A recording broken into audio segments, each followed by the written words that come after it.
Hey everybody, good evening. This is the MMA Savant coming at you, and I just want to talk to you real quick, very briefly, on my picks on the UFC's fight night card with Thug Rose. Nama Yunus is taking on Paige Van Zant. Okay, now let's get right into it. I'm just going to give you the hows and the who's and the whatnottery. Number 3, Rose Nama Yunus is taking on number 7, Paige Van Zant. There was a mix-up of fighters here. It's supposed to be against Joanne Calderwood, but regardless, this is a great fight, maybe even a better fight. The submission aspect I would give to Rose.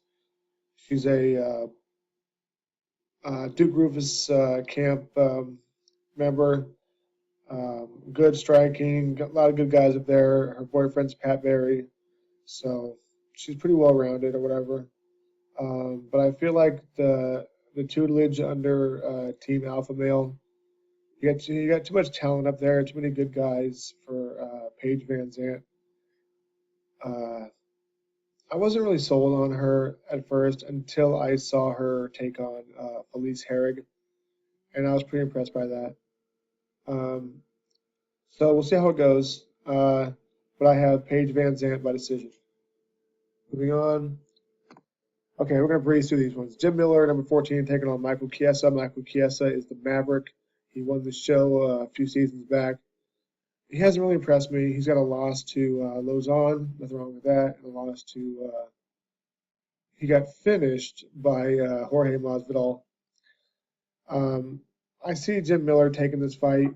I don't know how yet. I'm going to say submission, probably a guillotine choke or a choke of some kind in the second round.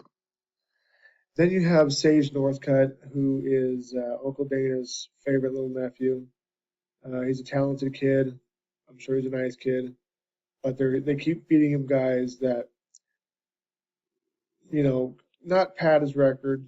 I'm sure there's nothing wrong with Cody Pfister, but beating Francisco Trevino and guys like that does not a legend make. Anyway, Sage Northcutt gets this one done. I can understand why they want him to be the next thing. He looks like an action figure. He's a handsome kid. He keeps it all sexy, and he's dynamic and he's fun and exciting. He does cool flips. Sage Northcutt by strikes, first round. Elias Theodoro is taking on Thiago Santos. Thiago Santos is coming off a few wins by knockout and a loss to Uriah Hall. But Elias Theodoro gets it done. He just finds a way to win. And I feel like Theodoro, whatever his name is going to be in that same realm of Brad Tavares, Jorge Masvidal. They have a lot of wins, but no one really cares, if that makes sense, because they just don't bring it. He's got a good camp up there. He was on the show. My heart, I want Thiago Santos to beat this guy, but my brain says probably Theodoro by, I don't know, decision, maybe TKO, ground and pound. Okay. Tim Means is the Dirty Bird. He's taking on John Howard. This is John Howard's second time in the UFC, so he's got a lot of cage time. But Tim Means just has almost as many fights as he does. He kind of had a hard luck story, and we all root for those. John Howard's probably a better kickboxer. In fact, he is a better kickboxer. But I feel like Tim Means' time is now. He really had Matt Brown. He's giving him fits before he got caught in the guillotine choke. I'm going to say Tim Means gets it done. TKO due to strikes up against the cage. Nasty combinations. Okay. Omari Akhmedov is taking on Sergio Moraes. Sergio Moraes, I'm sure he's good. He does things well. but it's hard for me to really pick against the Russian, the Georgian, and the Dagestanian fighters. Their sambo is something pretty remarkable. I don't train in it. I never have. I just have a lot of respect for it. I I'm supposed to have nice suplexes and everything. And he retired my one of my favorite fighters. It was this weirdo named Brian Ebersol. He was just fantastic, and he did retire him. So we're gonna miss you, Brian Ebersol. But Omari Akhmedov gets it done. Um, Probably by decision. I hate to say it, but decision. Okay, moving on. This is a 185-pound fight. You have the King, Kevin Casey. He's taking on Shoeface, Antonio Carlos Jr. Both have about good records. One's 6-1-0, one's 10-3-0.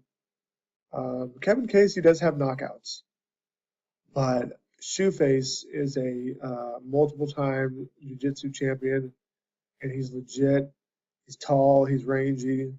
Um, Now, taking nothing away from Kevin Casey's black belt, Kevin Casey is a black belt under Rickson Gracie, and he grew up and trained with Rickson's son Hoxton, and that whole story. If you know it, it's kind of an interesting story there. But I just see Shoeface being too much for him, so he won't submit Kevin Casey, but he gets it done by strikes in the third, maybe decision. Okay, and okay, this fight here, I'm kind of, I don't know, it's kind of weird. Why is number 5 ranked in the UFC, Aljamain Sterling? He's not.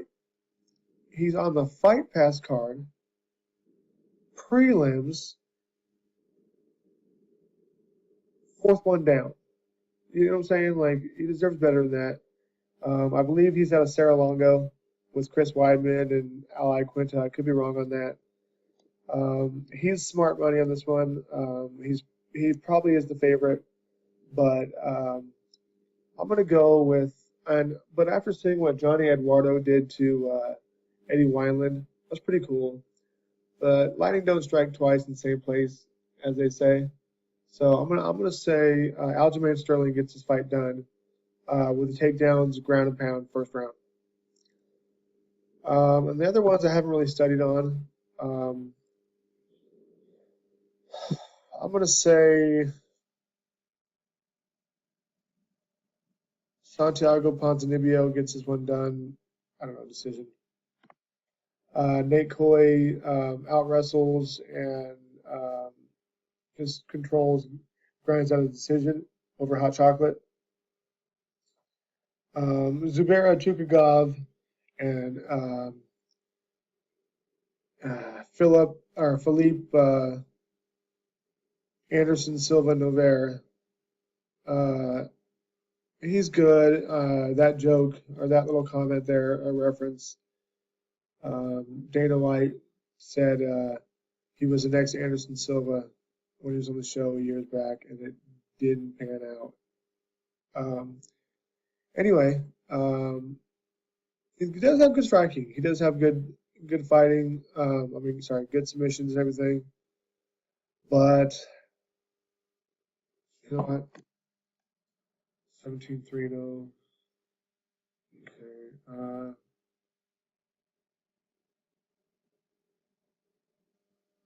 Okay, I'm sticking with the Russian. I think he gets it done by decision. And rounding out the card, you have Caitlin Curran is taking on Emily Kagan. Emily Kagan moves like an old woman. She's a perfectly lovely lady, I'm sure.